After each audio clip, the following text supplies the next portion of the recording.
Ethiopian Airlines jet has crashed shortly after takeoff from Addis Ababa, killing all on board. The airline said 149 passengers and 8 crew members were on flight ET-302 from the Ethiopian capital to Nairobi in Kenya. It said 32 Kenyans, 18 Canadians, 8 Americans and 7 British nationals were among the passengers. The crash happened at 8:44 local time, 6 minutes after the months-old Boeing 737 MAX 8 took off.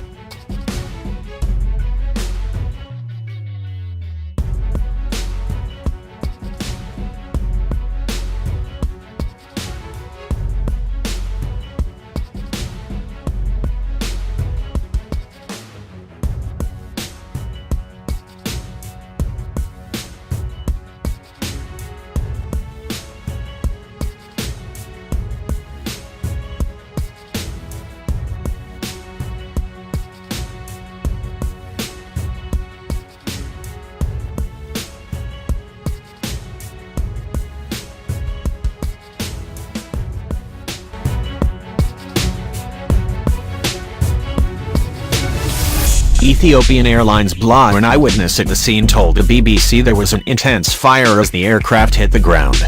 "The blast and the fire were so strong that we couldn't get near it," he said. "Everything is burnt down."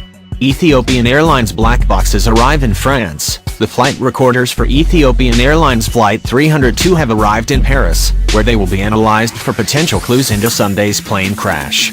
A French Bureau of Inquiry and Analysis for Civil Aviation Safety spokesman said that the 2 black boxes would contain flight parameters as well as conversations in the cockpit.